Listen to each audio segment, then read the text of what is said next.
Greetings from ABC Acres. I'm Grant Shadden, and I'm out here on one of our snowy pastures to show you a method that's called bale grazing. And this is a way that cattle producers are feeding cattle. It's gaining in popularity steadily as its benefits are being more and more well known and spread. And we want to do the same thing. We want to share this knowledge with people to help them improve production, soil, organic matter content, fertility in their grasslands and their hay fields. Now, you can see I dropped this large round bale of hay in one spot, and the cattle will feed on this, and they will have their manure, their urine concentrated in these feeding locations that we have dropped in a very rough checkerboard pattern throughout this pasture. And we do this all winter long when we don't have a lot of grasses for them to graze on, obviously. And what they've found, people that have been doing this for a while, is these incredible increases in productivity in and around these areas that have been bale grazed. Now, there will be a high concentration of cow pies in these locations, and we're aiming for somewhere around one cow pie or manure pack per square yard. So a 3 foot by 3 foot area, having a pile of manure there and getting that really in these areas.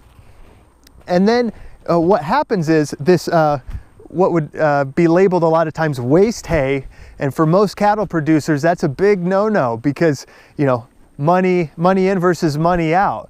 But it's not quite as simple as that. See, what we're doing is we're banking this carbon, this organic matter, into the soil. And especially for areas on people's properties that are very unproductive. This is the highest point in our property. It's got very thin soils followed by basically just rock and sand, and it has never done well in terms of production for us. Now, we've done trials of bale grazing in some of our other pastures to very good effect. And so we are doing a high density bale grazing treatment on this pasture so that we can have these great results. People that have been bale grazing for several years now, they have reported increases in production for up to 5 years post bale grazing treatment. And that's not, of course, a perfect line. You're going to have a nice high production rate, and it will slowly fall over those 5 years. But they found that they don't have to go back and re-bale graze in 5 years' time. And they're not adding any extra fertilizers to those areas or anything like that. Now, some practitioners use different variations of this method. Some people will roll out the round bales in strips so that they have less hay waste. And others will use a implement on the back of their tractors called a hay buster, which busts up the hay bales, effectively fluffing it up in a long line as well, which has even less waste than even the strip grazing through rolling out the bale. And it really depends on your context. If you're needing to maximize the hay in versus pound of beef out, for instance, then using a hay buster or rolling it out may be better for your specific context. For us and these thin, poor soils, we want a large infusion of organic matter and fertility to really restore and renovate this pasture. As Jim Garish would say, who is an expert in cattle husbandry and grazing land management, being a research professor for over 20 years, he discovered there is about $70 worth of minerals in a large round bale of hay. So by buying from someone else that's producing, and we're getting all this money's worth of minerals and nutrients in exchange.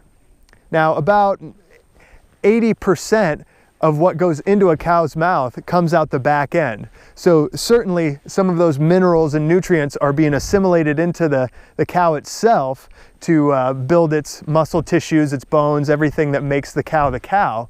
But the rest is going into our soils, effectively banking it. So we're really doing multiple things at once by using this method. And we would encourage anyone who has grazing livestock to try the same. Like I said, our first trial we were very happy with. This is our first season of doing a full-on treatment, and we're really excited to see the before and after. So right now I'm showing you some of these past bales that they've grazed, and as you can see, they're still working through these. They go and they find the dry bits, the bits that haven't been urinated on or manured on, and they will go back and clean these piles up to a good extent if you push them to do so. And we do, because we do want to minimize waste. We're not trying to bank more than we have to in terms of soil organic matter content. It's really that intersection between economic efficiency in feeding your livestock, as well as the future yields and benefits of the bale grazing treatment for the soils and the pastures as a result.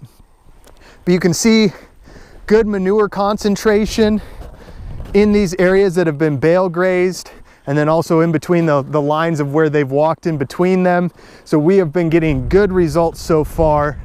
And you can see this thick area here. Now, this will effectively suffocate out the grasses the first season, but what we've been doing is simply just taking some pitchforks and spreading this out and cutting that basically in half. And we found that the grasses will grow through the 2.5–3 inches of effectively mulched manure and leftover hay. Some producers don't do that if they have a large cattle operation. They may think it's too much work. For us, on a smaller scale, it's worth the extra time. It's about 5 minutes per bale area, so pretty good return on time investment. Another practical consideration for bale grazing is what are you going to do in terms of staging your bales to be grazed? Now, we bring ours out one at a time. Our herd of 11 Scottish Highland cattle here, they get 2 bales per week. Now, there is that extra added time cost and fuel cost of making these trips twice a week, which amounts to about a 6-minute round trip from where the hay bales are staged to placing them out here in the field. We would like to be able to have all the hay bales just in one location, having them delivered and dropped off, but we have large herds of elk that will come through, and they could quickly consume a lot of the hay that's meant for our cattle. So in our context, we need to have our hay off somewhere else protected. But you may not have that in your specific context. And in that case, we would encourage having your bales staged right in one location, and then you can manage the cattle with portable electric fencing and have them where you would like them to be for specific durations of time. In our context, we just have one large paddock in this pasture area with a perimeter portable electric fence, which has worked really well for us this winter. Well, you can see the cattle are happy. They're performing well. They were bred in the fall, and they all look good and healthy. So the bale grazing practice has done well for them too. If you have any questions, please put them in the comment section below. And as always, thanks for watching.